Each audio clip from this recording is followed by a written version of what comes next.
Okay, so I'm standing backstage at the newly built River Run Art Center in Guelph, Ontario, the center of the universe. You can still smell the paint in the air. I was getting high off the fumes, and it was a nice distraction from what was about to happen.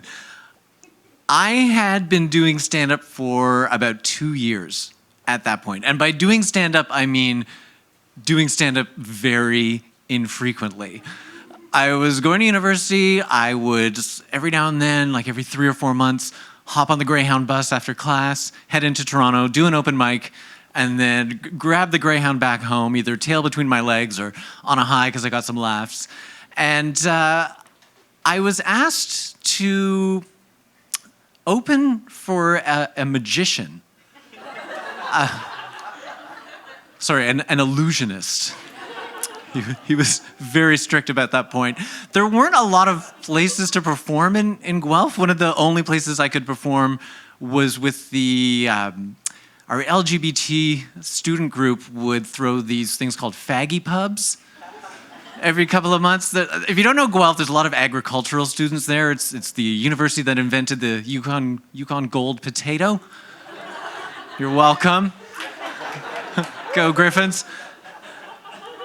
And so the Aggies on Wednesday night would have these things called Aggie pubs, where they would just like drink rye and wear jeans that were way too tight and just two-step their little hearts out. And so we would throw faggy pubs, which would make the Aggies really angry.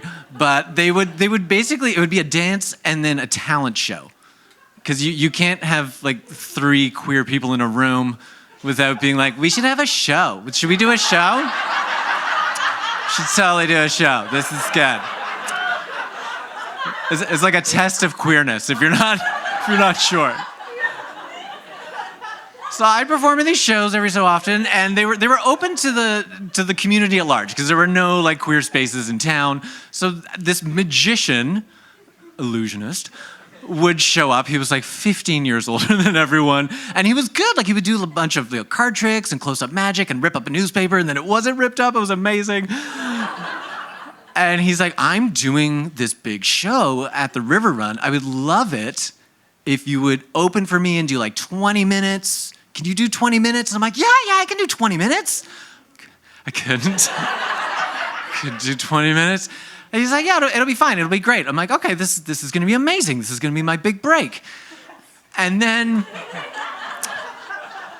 there were 2 problems with that. The first was he's like, I'm going to do a matinee for children and families, and then we're going to have an evening show. I'm like, you've seen my material, right? My material at the time was basically coming out, because I just come out. A lot of stuff about like feminine hygiene products. I'm not proud. It's a phase. People going through and I'm like, what's the deal with Vagisil? It's right in the name, Vagisil. They're not hiding anything. I'm not proud of any of these jokes. And then my big closer was all about Jesus being gay. So I'm like, I don't think that this is at all appropriate for a matinee show. And he's like, yeah, you're probably right. We'll put you on the late show. We'll put you on the evening show, and we'll just have a little disclaimer that you're going to be totally inappropriate for children. I'm like, perfect. I wish I had a T-shirt that said I am totally inappropriate for children. I would love that. The second problem was when we were doing promo photos. He made me go over to his place to take them. He worked in a photo studio at the Stone Road Mall. I'm like, why are we not going to your place? He's like, no, it's fine. Just ignore the smell of chloroform. It'll be fine. I was very naive. I understand now. I'm like, oh, you were totally trying to get into my pants. But I was just focused on, stardom. We made it on the front cover of the Guelph Mercury. Yeah, very exciting. It's a 12-page newspaper, but it was still very exciting. And I'm like, this is it. This is when I get discovered. This is going to change everything. I'm going to drop out of vet school. It's going to be fantastic. I am on my way up. I was not on my way up. Sales did not go well. Apparently nobody wanted to go see an unknown illusionist in Guelph. He insisted he was well known. I'm sure you all remember him when he made the CN Tower disappear. Remember that? Everyone was talking about it. That amazing illusionist that made the CN Tower disappear. I'm like, dude, no one's heard of you. No one knows what's going on. So he decided to cancel the matinee. I'm like, okay. You just gave everyone their money back? He's like, no, I gave them tickets to the evening show.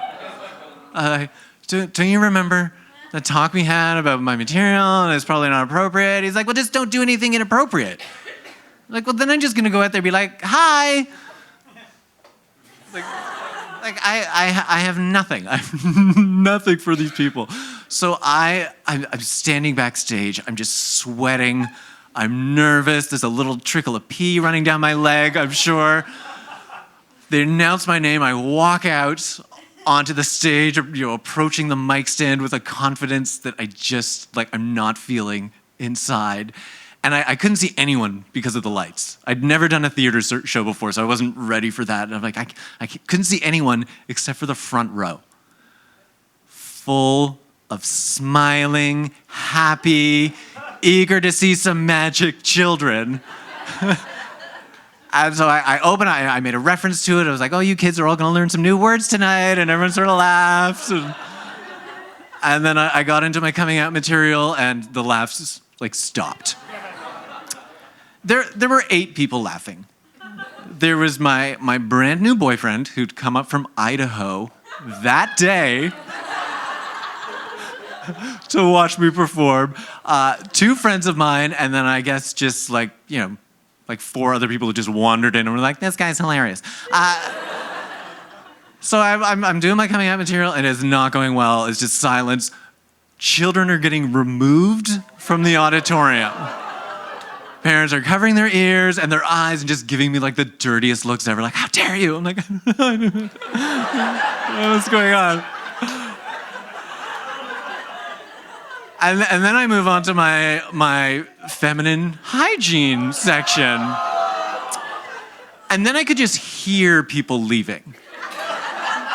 I heard rustling. I heard a weird amount of clanking. And just the door just opening and shutting and opening and shutting. And I'm like, this is not, and I'm dying inside. So I know what I can do. I'll just speed up. Which didn't help, because then I just got to the punchlines they hated even faster. And they're like, no, garbage, you're garbage, get out of here. And I'm like, okay, perfect. I'm gonna move on to my gold material. I'm gonna move on to all my Jesus jokes.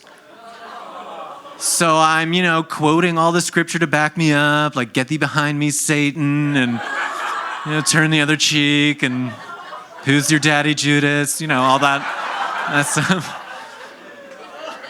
And when they say that Jesus raised a man from the dead, were they speaking metaphorically like this? I was so proud of this material. Silence. It's just silence.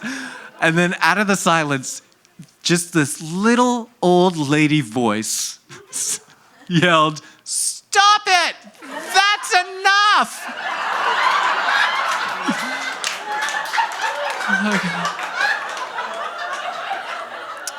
To date, it's the best heckle I've ever had. It was amazing. So I wrapped up. I'm like, okay, I'm just gonna go. I'm just gonna. All right, see you later. I'm gonna go. And I go backstage to apologize to the magician, the illusionist, and he had not seen the show. He's like, how'd it go? I'm like, not good. He's like, I'm sure it was fine. He's like, do you mind going out? Because we were having an intermission after me. He's like, do you mind going out to the during the intermission and selling my headshots, and then I'll just let people know that I'll sign them after the show. I'm like, dude, no one is gonna want to talk to me. No one's gonna want. And then I went out to be like, okay, I guess I have to do this. And then I saw the rest of the audience that I couldn't see and understood the clanking. Like, it was the oldest audience I'd ever seen. Everyone was in a wheelchair or had a walker. It just looked like a whole bunch of Titanic survivors. Like, it was not, like, you people are old. And my boyfriend, who'd been watching them all leave, he was like, it was amazing. It was like people that didn't know how to walk could walk again. Like, they just, it was like someone announced that there's a half-price admission at Lourdes. You better get there. It'll be fine. It'll be nice. So I felt awful. I just felt just like I'd ruined this guy's show. I'd ruined like his big moment. It was. I just felt so terrible inside. And then his part of the show started. The lights went down. There was a hush. The curtain rose. And then what can only be described as a herd of 16-year-old dancers came trotting along the stage like a bunch of drunk elephants. I'm like, this is interesting. And then the illusionist came out in an aggressively pilled turtleneck sweater that was like 2 washes away from just turning into lint. I'm like, dude, at least I dressed up. What is going on? And then I got to watch one of the worst magic shows I've ever seen. I know how every illusion is done. He was doing the floating lady, and the sheet caught the wire frame of the fake woman, and she's like swinging back and forth as it's getting pulled up in the air. The like, just like, you know, little like the hiding booth, the vanishing booth, the back of it fell off, and his assistant fell out, and he sawed her in half, and then one of the fake legs fell out of the thing. And then every now and then he would dance with the only boy that was in the dance troupe, and it would just turn into this oddly sensual, like, NAMBLA promotional video. Like, it was not a pretty sight to watch. And oddly enough, there was just as much laughing during his show as there'd been during my show, and it was all the same people. All the people that thought I was hilarious all thought that this was the funniest show they'd ever seen. And then I guess the next day, he got some feedback from all the people. He took the time to type out 20 of the comment cards that people had left, just about how awful I was. And then he's like, maybe this will help with your career. I was like, oh, thanks, dude. And here's the thing about bombing. As a comedian, like, bombing it's the greatest fear. But you're out on stage, you're by yourself, it's just you and a mic, and you just feel your connection with the audience just slipping away, and you're just digging yourself this deeper hole that you're never gonna be able to get out of. And it's just like the worst experience. And like, everyone is just terrified to bomb. I mean, I've done open mics. It doesn't count. Everyone bombs at an open mic. No one's good at an open mic, but this was like a real show.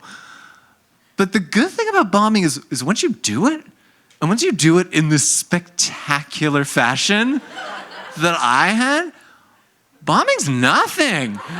No one dies. It's totally fine. That guy, I looked him up on LinkedIn. He is now managing a Disney store in Cambridge.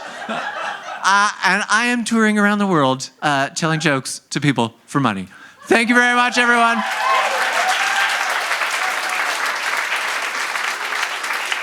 Ted Morris.